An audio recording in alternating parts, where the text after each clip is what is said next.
Thank you so much for tuning in. I hope you all are enjoying your weekend. Let's talk GH. Lulu, why don't you listen to your husband? He told you to leave Maxie alone, that it wouldn't be a good idea. But in true Lulu fashion, she did what she wanted to do, regardless of how anyone else felt about it, which is part of Maxie's issue with her. They're going to become friends again. There's just too much history between them for both of them to just completely walk away from it. I believe when Peter's identity is revealed, they'll both bond over being deceived by him.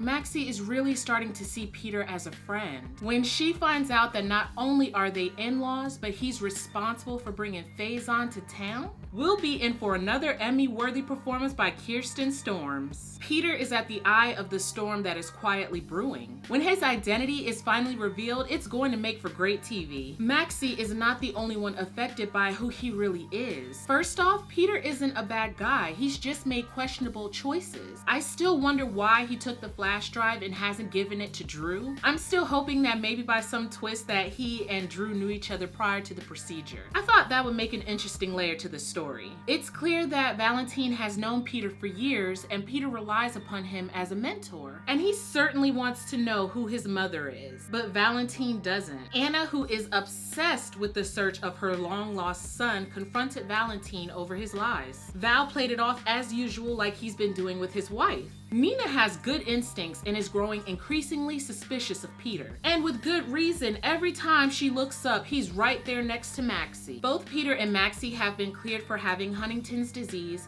though some fans, and I think so too, that at least Peter should have had it. Yet, not so lucky for Peter that Griffin is closing in on the fact that he is Faison's son. I'm glad that the doctor is getting in on a juicy secret. He can't say anything because of his oath as a doctor, so it'll be interesting to see if he confronts Peter. Also, how he'll deal with Anna going forward, because you know he's going to find out that Faison's son Heinrich is her son too. Everyone in town will know who her son is before she does. Jason is another person who also was the first one to become suspicious of Peter. After their exchange this week, it's clear that those feelings still stand. Jason and Sam talked in circles. Liz overheard the confession of love, and I'm not mad at her for overhearing it. Why would Sam have such a private conversation in the halls of a public hospital? Also, I'm hoping that they didn't have Elizabeth overhear it for no reason. I don't think she's going to try to go after Drew. It seems as though they're really sticking with this Liz Franco thing for now. But somebody needs to tell this man, because Sam is talking to Jason, Alexis, who also knows about the kids that she still hasn't shared with her husband. Please tell this man. Please somebody tell this man. Hopefully the next time Sam unburdens herself, it's to Drew. But I don't think it's going to be that simple. I hope Drew goes off on her, because this is ridiculous. I don't feel sorry for neither one of them, because they should not have rushed into getting married. I want Sam's confession to officially drive Drew to do whatever it takes to get his memories back. The Franco redemption tour continues. Liz broke up with Franco, which I'm happy about, because I don't like them together. However, she'll take him back. The one positive thing that I can say about Liz and Franco's relationship is the fact that Franco doesn't have some other woman that he's pining for. He belongs solely to Liz, and she doesn't have to share him with anyone else. I'm glad she confronted him about his constant lies. He only tells the truth when he's backed up against the wall. And of course, I'm not buying that Franco intentionally tried to hurt Drew. But I am left wondering, where is Drew's instincts and skills as a Navy SEAL? He still has Jason's memories, and even before he remembered Jason's memories, he was able to take out 3 gunmen in a warehouse to save Sonny. So where are those skills now at the present time? You really allowed yourself to get tased and put in a pit? I feel like that's just a plot point to get him and Franco together so they can bond. I think their relationship is going to change after this. But I don't understand what's going on with the memory part. It's like, yes, he is Drew and he's not Jason, but those memories are still there, but they're not.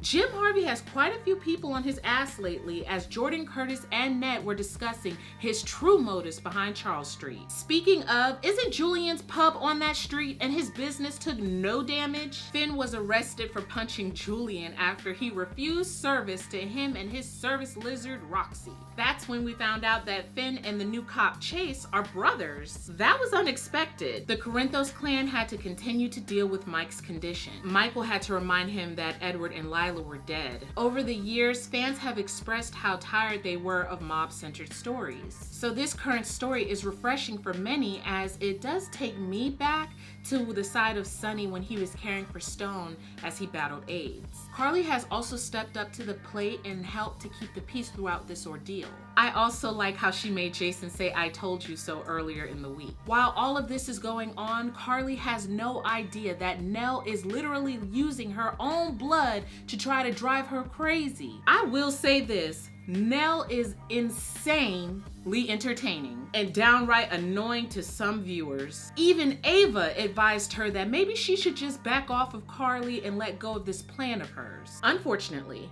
Nelle thinks that Carly stands in the way of her getting back Michael and keeping her child. Nelle, you are keeping them away yourself. Because when Michael finds out, the first thing he's gonna go and do is try to get custody. And he ought to. This is going to backfire on her so badly. I mean, DNA testing can link her back to that scarf. What's funny about all this is that she's so focused on Carly that she is not paying attention to Michael. He has learned for himself that he cannot trust her. Michael's done, he's moving on, he has a date. Did you see how he just about bit off his bottom lip checking out Francesca? I can't wait for the meltdown that's coming when Nelle sees Michael with his new boo. It is going to be messy, honey. Those are my thoughts on a few of this week's moments. I hope you enjoyed this video. Please leave a comment below and tell me what you think about the current storylines going on. And are you for Nelle? Are you against her? Do you wish Drew would just get his memories back already? And what about Peter? Are you on his side, or do you want him to just be gone and stay away from Maxie? Okay, so I was just in the middle of editing today's video, and I'm getting towards the end when I realized that I did not talk about Dr. Be Creepy, or as we all know him, Dr. Bench. It seems as though General Hospital may be going for a Me Too centered storyline. If that's the case, then at least this isn't coming out of nowhere, because many viewers, myself included, have been giving him the side eye for months. I thought he had been neutralized because he was dating Alexis. Then in January, she told Diane that they were no longer seeing each other, which made sense because Alexis wasn't into him. So this week you had Kiki going to him for some help, I think. I don't really know. All I remember for sure is that he asked her if she wanted to go out for drinks. What? Then it went from drinks to some wine. What? When I think of wine, I'm thinking like romance and, you know, come back to my place type of stuff. That was inappropriate, especially since I see that she looks at him as a mentor, not someone that she can date. So if GH is gonna touch on this story, you know, kudos to them. I heard something may happen between them. I'm not gonna say for sure what it was because I don't know if it came from a magazine or one of them trash websites. I hope it's not true. I really don't. Oh my, ugh. Thank you so much for watching. Until next time, take care.